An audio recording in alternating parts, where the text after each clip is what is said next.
I think self-belief makes me happier. I think respect, for people respecting me, is almost ego. Okay. Yeah. Because when it comes down to it, if I have self-belief, I don't need people's respect. The story you're about to hear is real. A real client working with David Holman to achieve extraordinary results. David has worked with high performers such as Olympic athletes and business owners, as well as those looking to develop meaningful relationships. Aside from names and certain characteristics which have been changed to protect clients' confidentiality, all other details are true. This special season is brought to you by the Self-Belief Chief podcast. We continue from the last episode, speaking to someone who'd been attacked by their ex-partner. I mentioned about how those sorts of incidents and moments can shake our identity. And I want to help him realign to his very best self, maybe a version of him that he's never met before. I'm going to take him through a values-based exercise to uncover various layers that are going to surprise him along the way. And actually that he can see he's made it a bit more difficult to enjoy life, as many of us do. I want you to really pay attention, close attention, to some of the questions that I'm asking. Some of them will sound like very similar questions, but I'm really trying to get to the heart of the matter. And when we start hitting the core, notice how his physiology changes, how he talks with more freedom, and how he finally gets to become who he's always wanted to be. As we begin the episode, I've just asked him what values does he think he's been living by up until now. Let's get into the episode. I think probably helping others has been at the top. Helping others, okay. Probably followed by love. Love. Integrity. Honesty. Being a gentleman. What order do these values have to be in for you to be as happy as you could possibly be? There are 3 things you can do. You can change the order, you can take some out, and you can put in new ones. Top of the list has to be integrity. Okay. Being happy with myself, knowing my own value. Why does integrity make you happy? A sense of certainty. To have integrity, you would know your mind,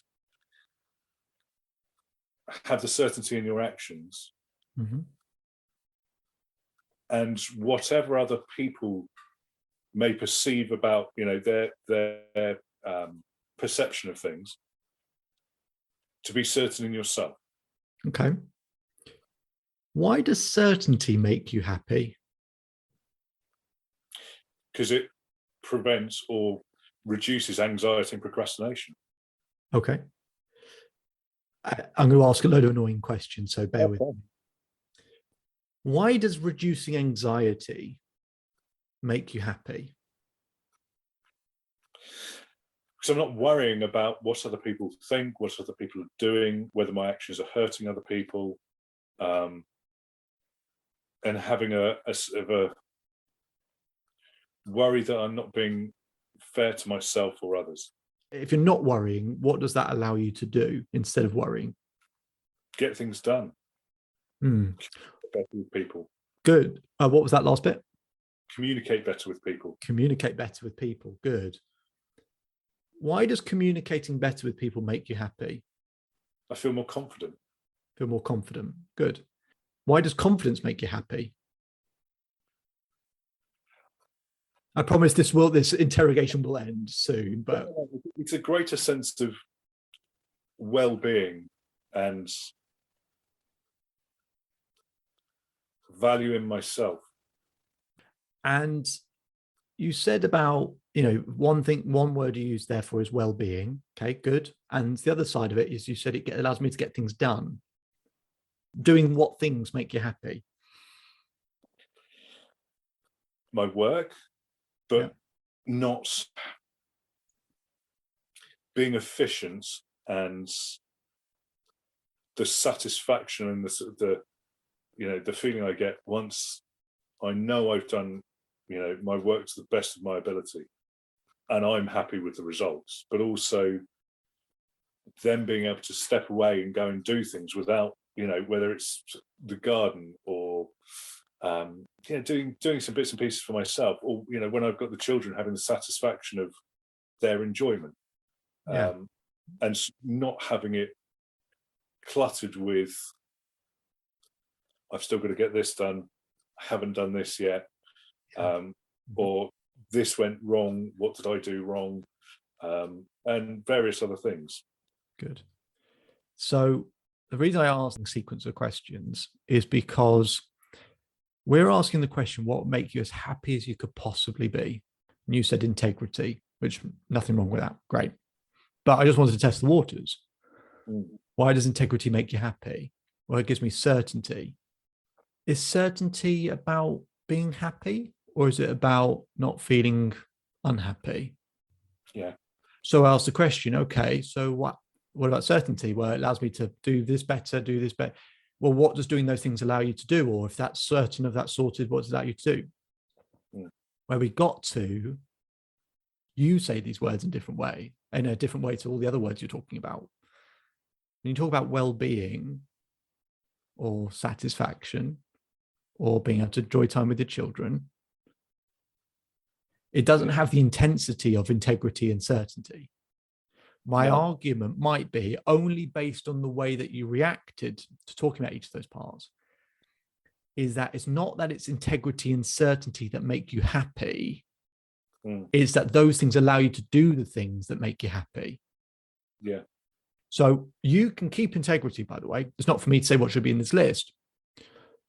But if at the end of that chain was well-being, should well-being be on this list? Yes. So I went through that line of questioning because I have found over the years this is what all human beings do. We prioritize things, behaviors, values, actions that just keep us secure, that keep us safe, to not go through too much trouble. And we do them so that further down the road, maybe we're allowed to enjoy ourselves and be content and be happy. Whereas actually what we could just be doing is finding out, what are we trying to do with these things, with integrity, honesty? Do those things make us happy, or do they just open a door for us to allow us to eventually be happy? And let's find out what those things are that actually do make us happier. We won't be happy all the time, but we might as well be consistent in doing the things that would help us enjoy life a lot more. Because isn't that what we really want? To enjoy ourselves more? Well, I think you're right. I mean, with well-being in there, children have got to be in there. That's love.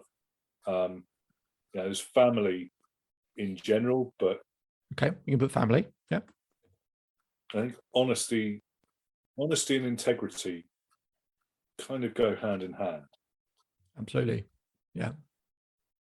So it's almost like an overload or an overkill on that sentiment, isn't it, to a certain degree? So you're right. Yeah. Honesty, and just parcel it in with integrity, because if you have integrity, you're honest. Yeah. Achieving things. Okay. Setting a goal or a task and achieving it to your own satisfaction gives you that sense of well-being, that glow inside, the confidence, quality of life. That's something that I think everybody wants to strive for, and a value that everybody wants to achieve. I think learning as well. You mentioned learning. Yeah, good. Okay. Yeah. I love learning new things. I've got far too many books. Just that I love reading, and you always learn something different. Or learn.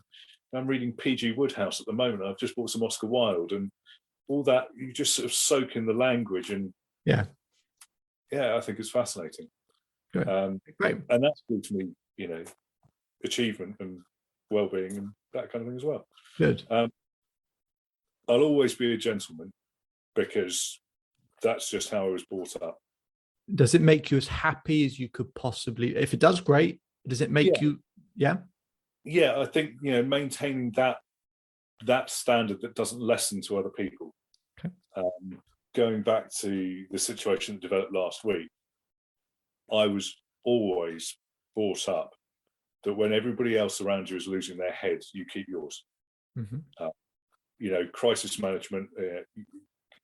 Everybody who I went to school with, and who grew up in that environment, you were taught that when there is a crisis, you are the person that people turn to, which I hold as a significant value in.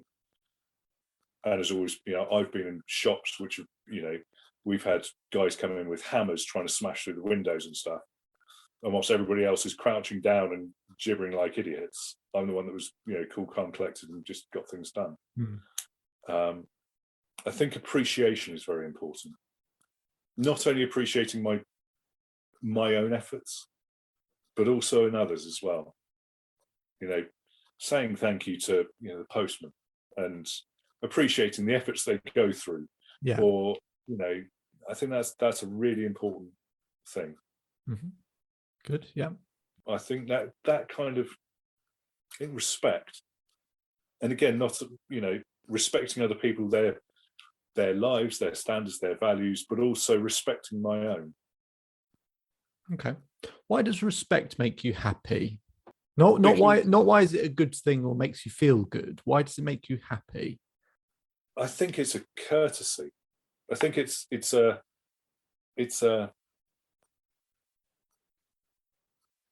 valuing other people, I think, is very important, but it's also as important that they value you. Mm-hmm. Yeah, it is important. Why does it make you happy? And i.e., what does respect give you? Confidence. Yeah. What does confidence give you? Self-belief. What does self-belief give you? Well-being. So well-being. Okay. So with some of these things, people, as what I'll show you in a moment, is we can often prioritize values that we see as important, but often values we see as important to be able to connect with other people. You don't ever have to think they're not important. They're great things to uphold: respect, manners, all of that stuff. Yeah. Again, for you, with respect can absolutely be on this list, because respect can be on this list because if it makes you happy, then that's all that matters. But with some of these, I might argue, okay, respect or being a gentleman, is that the end of that line? Is that where the happiness exists? Or do we imagine the happiness exists later because we're doing that? And that's a different thing. It's not that has created happiness. Happiness is actually over here, but we think this is a source to get there. And that isn't the same as that being a value that makes us happy in and of itself. For you, it might be. It might be that in the moment of being respectful, that's actually making me happy in that second, in that moment. If it is, great, we'll keep it. But if it's not in that second and it's the consequences of it, then let's find out what the thing is down the road. But it's totally up to you. Actually, I think you've got a fair point. In that case, we've got respect. We think respect gives us confidence. Great. Confidence gives us a sense of self-belief. It gives us a sense of well-being. We can even stretch well-being now and go, right, why does well-being make us happy? And you might go, well, so for example, someone I did this with last week, they put time in there. And I said, well, what does time give you? And then they listed all the things that they would love to do and appreciate and love, and the people and all this, sort of broke up all those different things.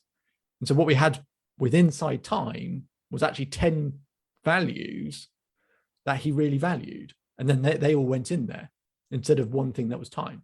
Now, he could have put time in there because having time can make us happy as well, because it gives us a sense of freedom. But that might be what's going on here in terms of that well-being allows us, from what it sounds like to me, is space to breathe. Yeah. Amongst everything else going on. And when we've got space to breathe, then we can get our head up and we can see the horizon and actually see what matters. And that's the stuff that we really value. So maybe the way for you to think about it is, if I'm on the beach and respect is where the beach is, what's on the horizon? Ooh. Respect gives me a sense of self-belief, because it shows that other people believe in me, and it shows that what I do and how I feel is of value or matters. And I felt for a long time from many different people that I'm not valued or I'm not respected, which has made me feel undervalued and taken for granted. Self-belief. Sometimes we want self-belief and we go, I can't get that, so maybe I'll try and settle for getting some respect. Yeah. And so we might argue, okay, maybe self-belief should be in there instead of respect. I don't know. That's totally up to you. If the purely the sound of the word or phrase, the word self-belief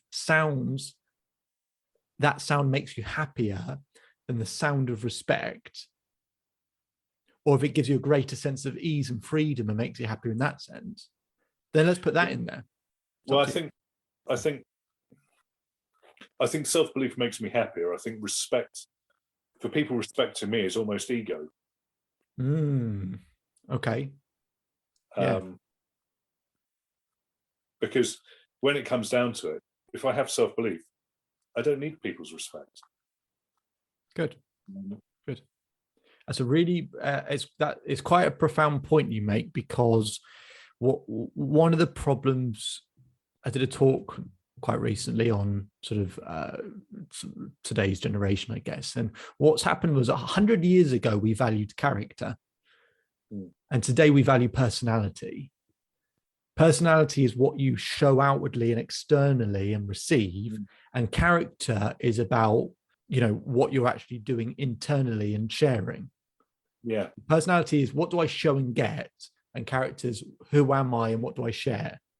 When you live through character rather than personality, people are a hell of a lot happier. That's why people on reality TV shows where it's all personality, and they start getting, because personality gets rewarded today. That's the problem. That's why people are miserable, because they try and create the personality rather than develop their own sense of character. I think the difference between respect and self-belief, in the way that you've described it, is self-belief is that character trait and element, and getting respect is that sort of external validation personality thing. What other changes would we make? You're doing really, really well so far, by the way. Really well. What other changes would we make? I think your point about external validation, if I'm happy in what I do, then I shouldn't need the gratitude and appreciation of other people as a sort of pat on the back. And I think that, whilst I will always do my best to help other people, perhaps I've been doing it for the wrong reason, to get that gratitude, to get that respect, as a boost to my own feeling of self-worth, rather than feeling worth enough on my own, and that being a byproduct. And I think a lot of those things are sort of helping others. I think courtesy is a good value, but I think very much like you, it's something that I've been brought up with, to do as the right thing, not necessarily something that makes me happy. Exactly that. Yeah. And I think fairness comes into that as well. Sometimes I'm very fair to other people, overly fair to other people that don't deserve it, and in doing so, I'm not being fair on myself. Yeah. Really, really, really, really good. And there'll be a module we'll do at some point, which is about learning to genuinely be able to give unconditionally. Mm. When you're able to do that, it doesn't mean you can do it all the time, but when you're able to really do that sincerely, not kind of I'll try and like sincerely actually feel that we're doing it unconditionally, it absolutely will set you free. Because welcome to every other human being, where what we do, there's 3 types of relationship. There's a grade A, which is giving unconditionally, which is like the beginning of any intimate relationship. We just do anything and do it unconditionally. Yeah. Grade B is called trading. I will do this if you do this in return. Mm. And then grade C, which is the worst one, is I expect you to do this for me. Yeah. A lot of relationships start breaking down when they're somewhere between B and C. Mm. Where it's either trading, or in a lot of cases, it's why have you not done this? Why have you not done it? And it's what we just got all these expectations where we don't hold ourselves accountable or have any standard ourselves. Yeah. Your points are really, really good points. The way you articulated it was also very, very good. It's getting our own house in order so that we're not giving from a place of let me feel better. We're giving from a place of I can really genuinely help you. So that line of thinking that you currently have, exactly, let's stick with that and make any other changes based on that type of thinking of stuff that makes you happy as you could possibly be.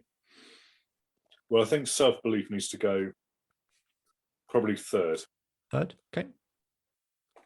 Because, well, actually, no, I think it needs to go at the top. Sorry. Okay, no, it's fine. It's fine. You can keep playing around with this. Yeah. A sense of well-being. Yeah. One more space to add something in or make a change? I think peace.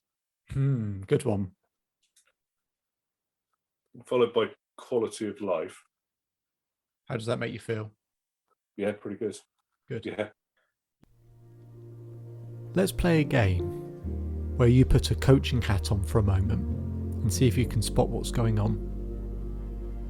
So the client's previous 5 values were helping others, love, integrity, honesty, and being a gentleman. I'll read those again. Helping others, love, integrity, honesty, and being a gentleman. And his new 5 values are self-belief, well-being, family, peace, and quality of life. Self-belief, well-being, family, peace, quality of life. So if you want to write down those 2 lists, if you want to see it in front of you, or if you can remember those 2 lists roughly, I want you to have a look at them and go, what's the difference between the 2 lists, and what's going to be the different ways of living for this individual? How will his life be different if he prioritizes now self-belief, well-being, family, peace, and quality of life, things that he said would make him happier, then instead of helping others, love, integrity, honesty, and being a gentleman?